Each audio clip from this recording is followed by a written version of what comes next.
السلام عليكم ورحمة الله وبركاته. ازيكم يا جماعة؟ معكم عمرو. شركة سامسونج عندها هدف كبير ان هي تستحوذ على الفئة الاقتصادية السعر والفئة المتوسطة، عشان كده اطلقت سلسلة الاي.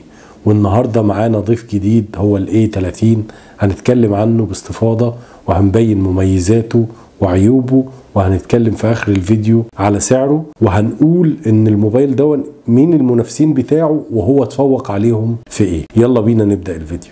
الفيديو اللي فات كنت اتكلمت عن موبايل الاي 50، وان شاء الله باذن الله اللي عايز يشوف المراجعه هتظهر في حرف الاي اللي هيظهر فوق، دوس عليه هيوديك على مراجعه الاي 50، وهسيبها لكم برده في الديسكريبشن تحت، يا ريت تشوفها. والنهارده معانا الاي 30 هتكلم عنه باستفاضه باذن الله.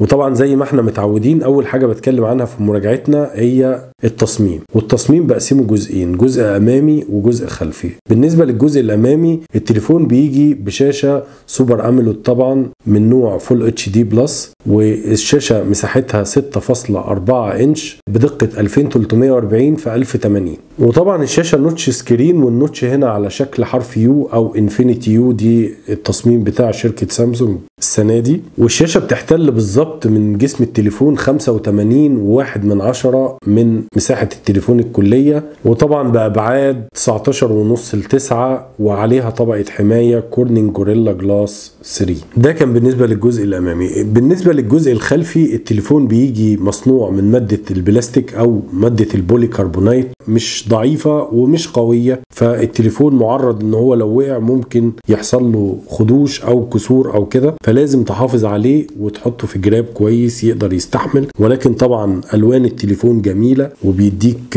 لمعه كده تحس ان التليفون غالي او من النوع الفلاج شيب. تاني حاجه بنتكلم عنها هي الكاميرا. التليفون بيجي بكاميرا خلفيه مزدوجه. الكاميرا الاولانيه بتيجي بدقه 16 ميجا بكسل وبفتحه عدسه اف 1.7، اما الكاميرا الثانيه فبتيجي بدقه 5 ميجا بكسل وبفتحه عدسه اف 2.2، ودي طبعا العدسه الواسعه او الترا وايد. والكاميرا الخلفيه بتدعم تصوير الاتش دي ار وبتدعم تصوير البانوراما، وطبعا مع الكاميرتين الخلفيتين في فلاش من نوع ليد فلاش. وطبعا الموبايل بيدعم التصوير بالكاميرا الخلفيه بجوده فول اتش دي بلس بدقه 1920 في 1080 بمعدل 30 اطار في الثانيه. اما لو هتصور بجوده اتش دي فدقه الموبايل هتكون 1280 في 720، وطبعا ده بمعدل 30 اطار في الثانيه. اما بالنسبه للكاميرا الاماميه فبتيجي بدقه 16 ميجا بكسل ولكن بفتحه عدسه اف 2.0، وبتدعم طبعا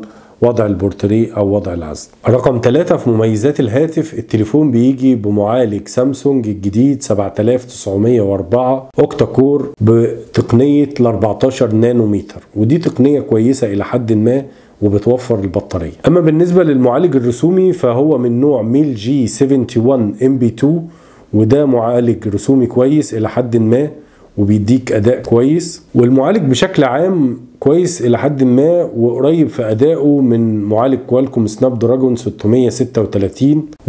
ولكن هو بيتفوق عليه شويه في توفير البطاريه. رقم 4 ذاكره الهاتف. التليفون بيجي برام 4 جيجا بايت مع ذاكرة داخلية 64 جيجا بايت مع إمكانية إضافة كارت ميموري لغاية 512. حماية الهاتف، التليفون بيدعم مستشعر البصمة وده موجود في ظهر التليفون، وبيدعم خاصية الفيس أنلوك. رقم 6 بطارية التليفون.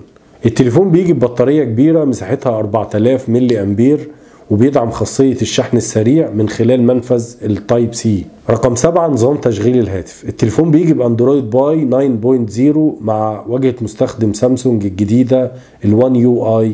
رقم 8 الوان الهاتف. التليفون بيجي باربع الوان ودي ميزة كويسة جدا، تقدر طبعا تختار ما بينهم، هما الاربع الوان الازرق والاسود والابيض والاحمر.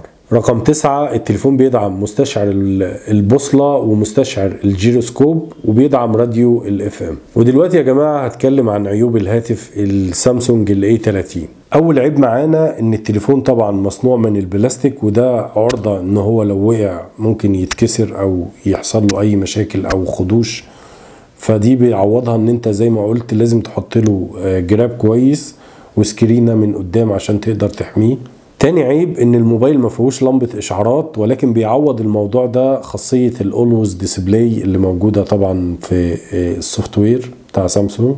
دول كانوا العيبين اللي ظهروا لي لغاية ما جربت التليفون، وهجرب التليفون اكتر وبرضه هقدر انقل انطباع تاني عنه اكيد يعني، وهقول وهوضح ايه العيوب اللي ظهرت تاني معايا. سعر الهاتف في مصر، سعر الموبايل حوالي 3800 جنيه مصري، وطبعا ده سعر كويس جدا بالنسبة للامكانيات اللي بيديها لي موبايل بالامكانيات دي كلها.